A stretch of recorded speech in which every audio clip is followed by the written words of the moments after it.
All right, what's good? What's good, people? This is the Chicago Sports Talk, Michael. And I don't believe I need a introduction because y'all know who I am at this point, unless you're a new subscriber.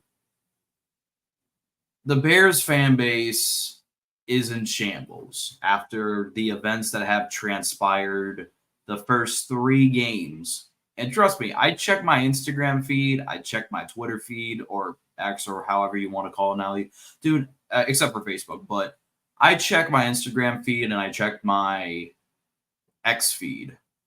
No Diddy, and I'll get to the three sides. I'll guess I can throw YouTube in there as well. And because some of you content creators are just so like yet to give up on it's like every year we have the same issue. We you don't get what you want and you automatically want to hit the reset button.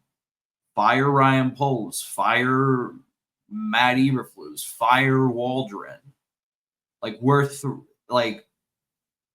and there's three categories. The Caleb fanboys, which I know pretty well. Trust me, I know the Caleb fanboys too, because I've argued with them all summer long.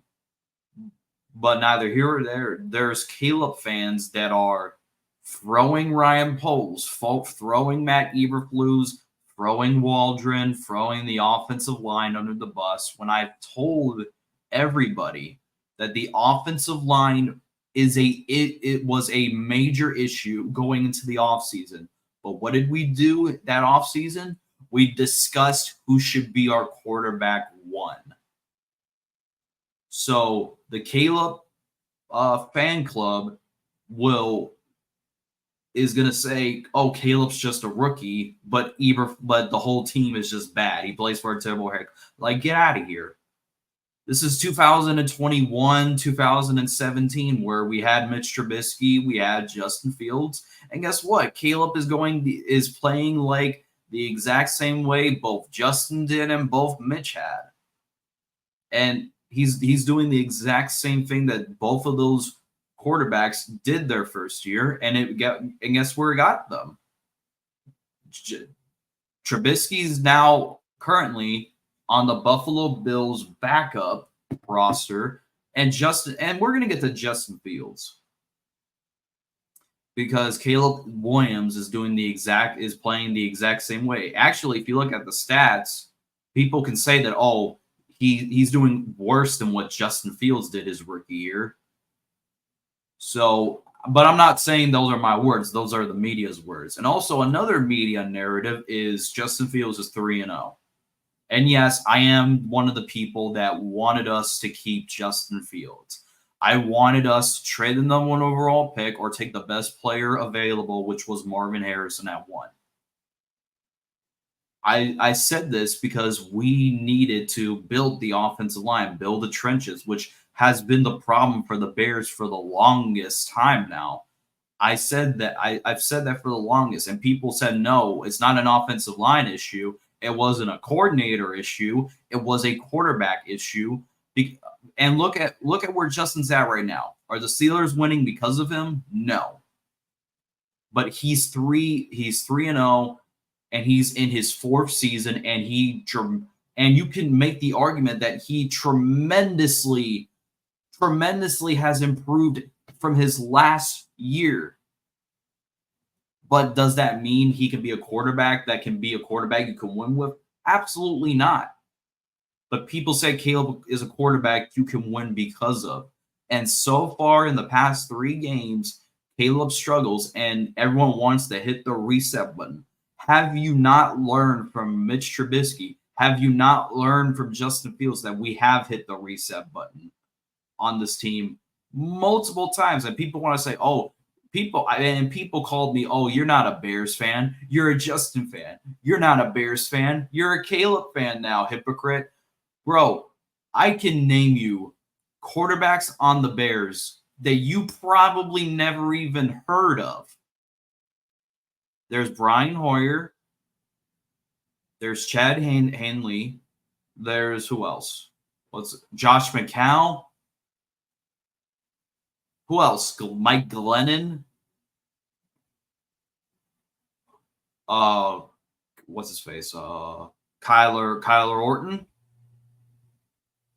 So I know what my team is. I know those quarterbacks. While you were sitting around in your mom's basement in diapers, I was over here watching the team throughout their downfalls.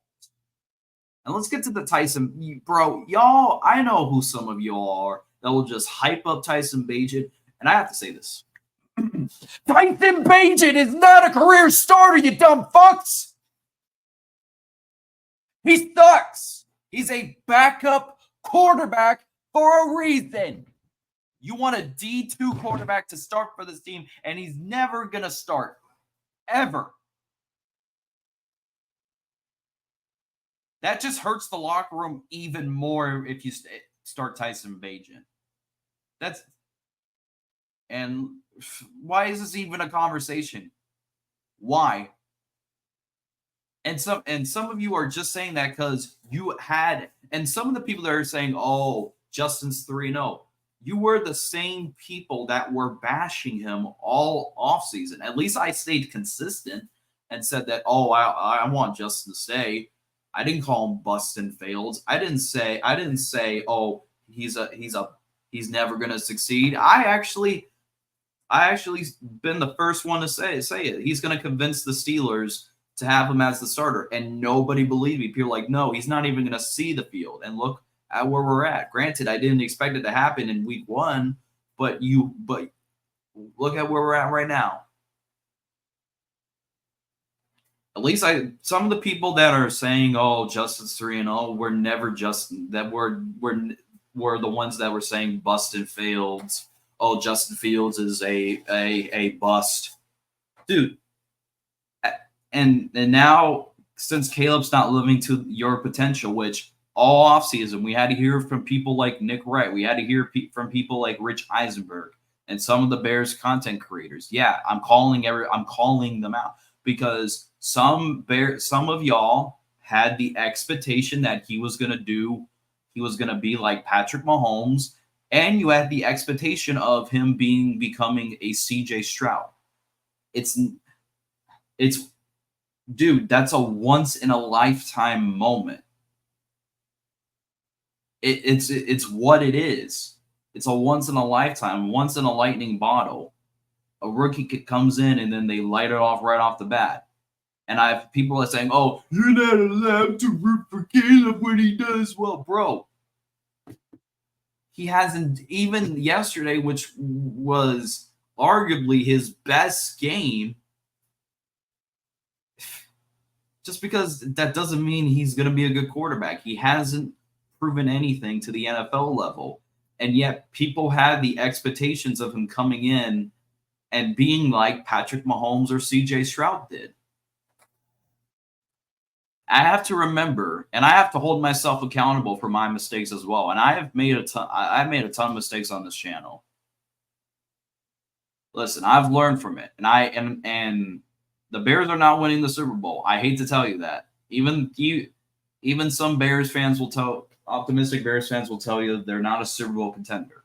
But at the same time, y'all fans need to grow up, and because we're throwing everybody under the bus. We want to hit the reset button so bad when we've been doing that for so long. And look at where we got. Look at where it's leading us to. Now you're gonna wanting to fire Eberflus, and who can we hire? I really want to know who can we hire? Nobody. We're not going to hire. We're going to if we fire Randy Eberflus, we're going to hire some random dude and it's the same old shit all over again. Like, and I'm not saying Eberflus is a great head coach. I'm not saying he's Andy Reid. I'm not saying he's Kyle Shanahan. I'm saying he's a head coach that is all right. I'm not saying he's a McVay. I'm saying that Eberflus can be a guy that can bring the culture to Chicago. I'm saying that, but I'm not saying that he's like an all-time great. So that's just my thoughts about this whole entire fan base and This fan base is in shambles. It's not even funny. It's just sad. And I agree with my boy D'Lo. I like shout out to D'Lo if he's D'Angelo if he's watching. I saw his video. Some of y'all, I just need to like I've even distanced myself from some of the Bears content creators because all of it is fire Waldron, fire Eberflus, fire Ryan Poles, hit the reset, dude. It's every 3-4 years we say the quarterback sucks. We draft a new one, and then we blame everything on the like. It's rinse and repeat. And like I said, this is be careful what you wish for when you hit the reset button. Be careful what you wish for because you never know what's going to happen. So, anyways, that's just my thoughts. Let me know in the comment section down below how y'all feel about this. I just had to have some things to get off my chest because I had a pretty rough Monday. I'm probably just gonna, vent and live stream on my second channel if anyone has a problem. So that's just my thoughts. Let me know in the comment section down below. As always, thanks for watching and bear down.